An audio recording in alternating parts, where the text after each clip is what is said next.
Fort Sumter, which in turn started the Civil War. So you can say the Civil War started out of that building right there. Wow. Now, most of the buildings on the right here, including Mr. Stevenson's office, were the slave warehouses. This is where they kept the slaves and the cotton in. Each day they'll march them up this street, Commerce Street, to the fountain to be auctioned off. Oh, wow. They weren't sold, they were brought back to plant, crammed into these buildings, all the way down to the river. The river is straight ahead. The river was the main source of transporting the slaves into Montgomery.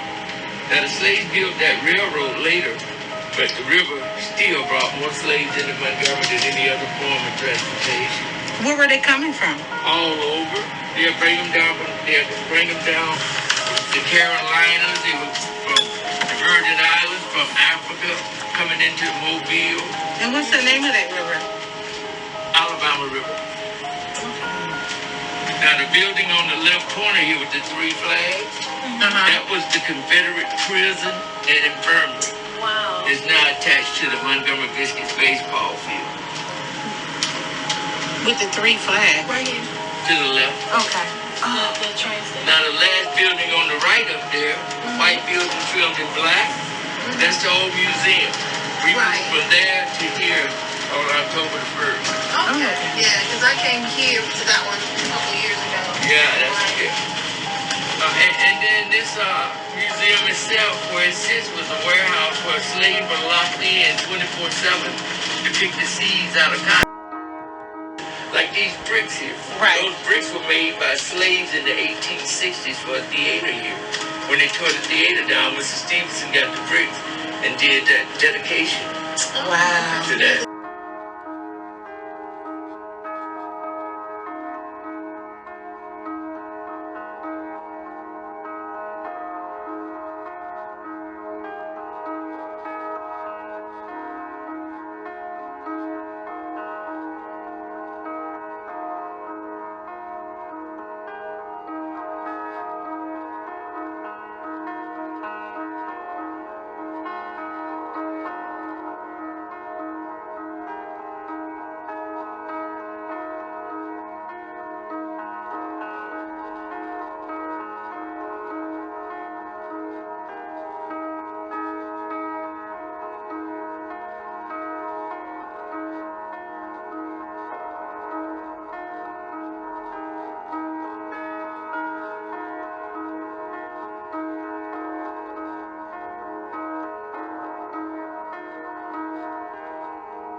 So what's your style of art? What's your specialty, I guess? What's your conscious? It's metal now, but it's mixed. Oh, okay. And so here, you want to read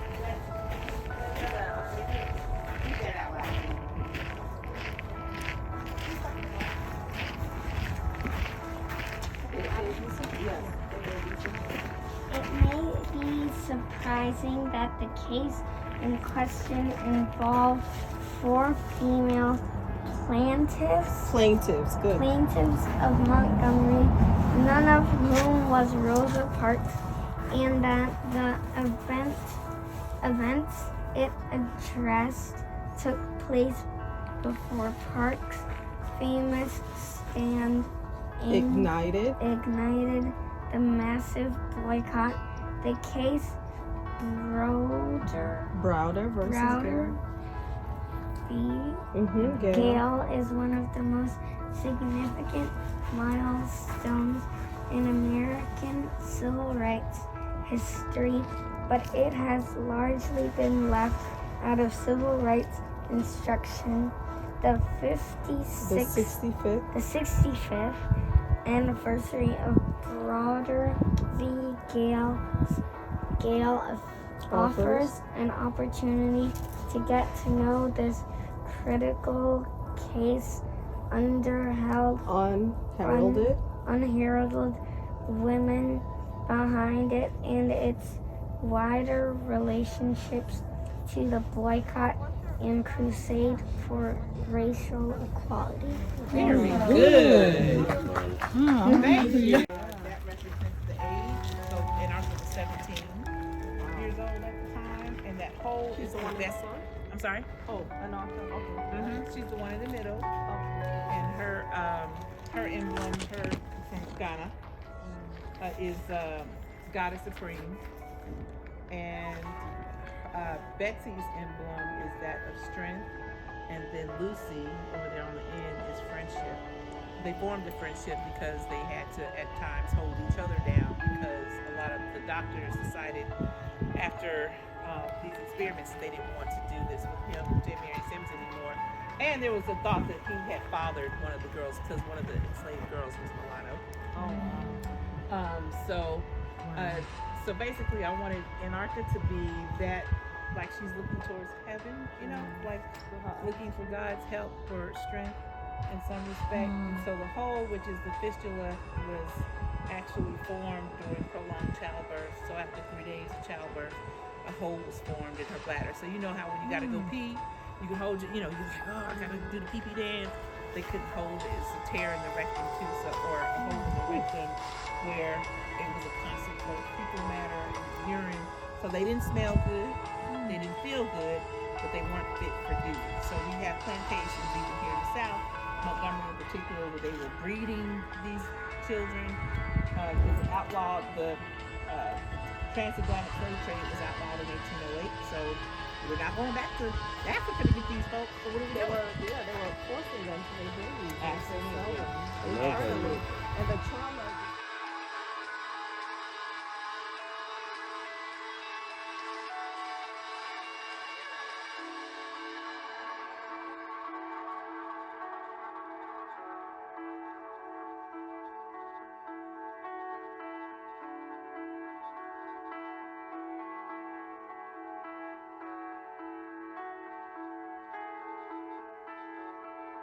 A great tour guide. If you had your own bus, you really would. You're a godsend because we You were are. talking everything we were talking about. You just gave us more Information on it.